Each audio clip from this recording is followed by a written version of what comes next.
तो शुरुआत करते हैं। प्रथम अभ्यास आज का सबसे पहला गोमुखासन। तो गोमुखासन के अभ्यास में हमें सर्वप्रथम अपने एक घुटने को पूरी तरह से मोड़कर अपने नितंबों के पार्श्व भाग में लगाना होता है।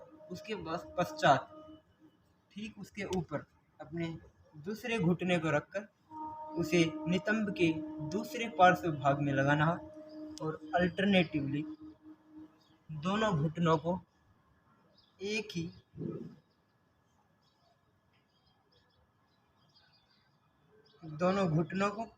ही समानांतर स्थिति में एक के ऊपर एक रखते हुए आपको सहज रूप से स्थिरता के साथ बैठ जाना। तत्पश्चात आपको अपना जो घुटना, जैसे दायां घुटना ऊपर है तो आपको अपना दायां ही हाथ ऊपर की ओर रखना है और अपना बायां हाथ नीचे की तरफ रखना है, क्योंकि बायां घुटना नीचे की तरफ है। तो इसी के अनुसार आपको इस अभ्यास की पूर्ण स्थिति का आप अंदाज़ा लगा सकते हैं। इसकी उचित और पूर्ण स्थिति का ये इसकी उचित स्थिति का यह एक बड़ा ही सरल भेद है कि आप दाएं घुटने को दाएं हाथ के साथ में ऊपर की तरफ रखते हुए और पीछे से अपने हाथों को इंटरलॉक करना है। जैसा कि मैं अब आपको पीछे से इंटरलॉक करने का अभी आपको सही विधि दिखाने जा रहा हूँ।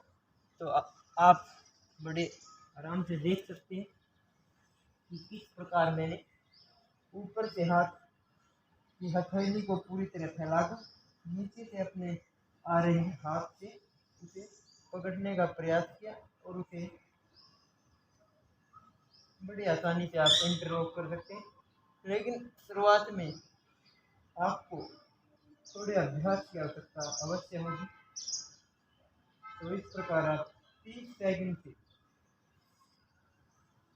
1 मिनट तक ये अभ्यास कर सकते हैं और ये अभ्यास बड़ा ही निरापद है। किसी भी रोग विशेष में, स्वस्थ हो, बच्चे से लेकर वृद्ध हो या कोई भी किसी भी आयु वर्ग का व्यक्ति हो, वो इस अभ्यास से एक निरापद और बिना किसी शर्त के सब वर्ग के व्यक्ति एक साथ इसका लाभ उठा सकते हैं। तो अब हम बात करते हैं इसके दूसरे पार्ट के बारे में, जिसमें बस ठीक आपको अपनी अल्टरनेट पोजीशंस को अपोजिट वे में करना। जैसा कि मैंने अपनी लेफ्ट लेग को नीचे किया था, अब की बार अपनी लेफ्ट लेग को ऊपर। तो इसी लेग्स के आप सीक्वेंस को देखकर इसका उचित स्थिति का भेद जान सकते हैं कि लेफ्ट लेग ऊपर है तो लेफ्ट ही हैंड आपको ऊपर रखते हुए और राइट हैंड के साथ पीछे से आपको इंटरलॉक करना है और एक स्थिति में 30 से 1 मिनट तक बने रहने का प्रयास कीजिए। और विशेष लाभ प्राप्त करने के लिए कम से कम 5 मिनट का अभ्यास अवश्य करना चाहिए। अब बात करते हैं दूसरे आसन पश्चिमोत्तानासन के बारे में। सबसे पहले आप अपनी दोनों टांगों को आगे की ओर फैला लीजिए। उसके पश्चात आप अपने सबसे प्रथम स्थिति अपने दोनों टांगों को सामने की ओर फैलाकर अपने दोनों हाथों को अपने नितंबों के पार्श्व भाग में रखकर अपनी दोनों हथेलियां जमीन से स्पर्श हो। तत्पश्चात इसके दूसरे चरण में अपने दोनों हाथों को धीरे धीरे श्वास भरते हुए ऊपर उठाकर और धीरे धीरे जैसे ही आपके हाथ नीचे की तरफ जाकर अपने दोनों पैरों के अंगूठों को पकड़ते हैं और अपने मस्तक को अपने घुटनों से लगाने का प्रयास करते हैं, तो आपकी श्वास धीरे धीरे प्रश्वास के रूप में बाहर निकालनी है।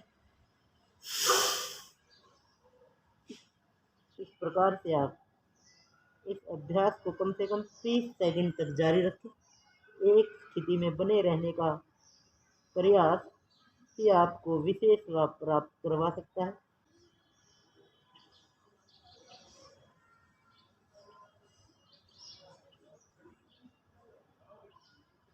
बस इसमें इतना ही अंतर है कि जैसे ही आप अपनी स्पाइन को पूरा स्ट्रेट रखते हुए नीचे जाते हैं, तो आपकी छाती और यहाँ तक कि आपका नाभि से ऊपर का प्रदेश भी आपकी थाई के साथ में स्पर्श करता है।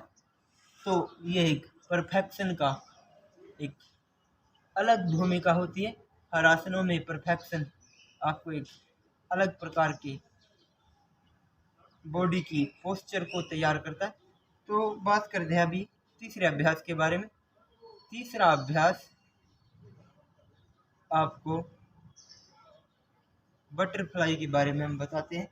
इसमें आप अपने दोनों पैरों के तलवों को एक साथ स्पर्श करके उन्हें अपने दोनों हाथों से आगे से इंटरलॉक करके और अपनी स्पाइन को सीधा रखते हुए एक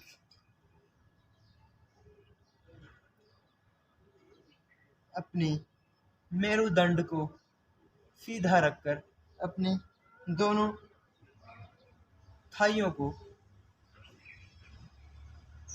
जमीन से स्पर्श करवाने का यथासंभव प्रयास रखना है। इस आसन में की विशेषता यह है कि आप जैसे ही इसकी अंतिम स्थिति में अपने दोनों थाइयों को जमीन से स्पर्श करवाकर और इंटरलॉक करके बैठते हैं, मेरुदंड को सीधा करके, जैसे ही आप अंतिम स्थिति में आते हैं तो एक बड़ी ही ऊर्जा की अनुभूति होती है, मानो खोई हुई ऊर्जा आपको पुनः मिल गई हो। तो इस प्रकार से ये अभ्यास का समापन आज हम इसी आसन के साथ कर रहे हैं। तो धन्यवाद मित्रों, कल मिलते हैं।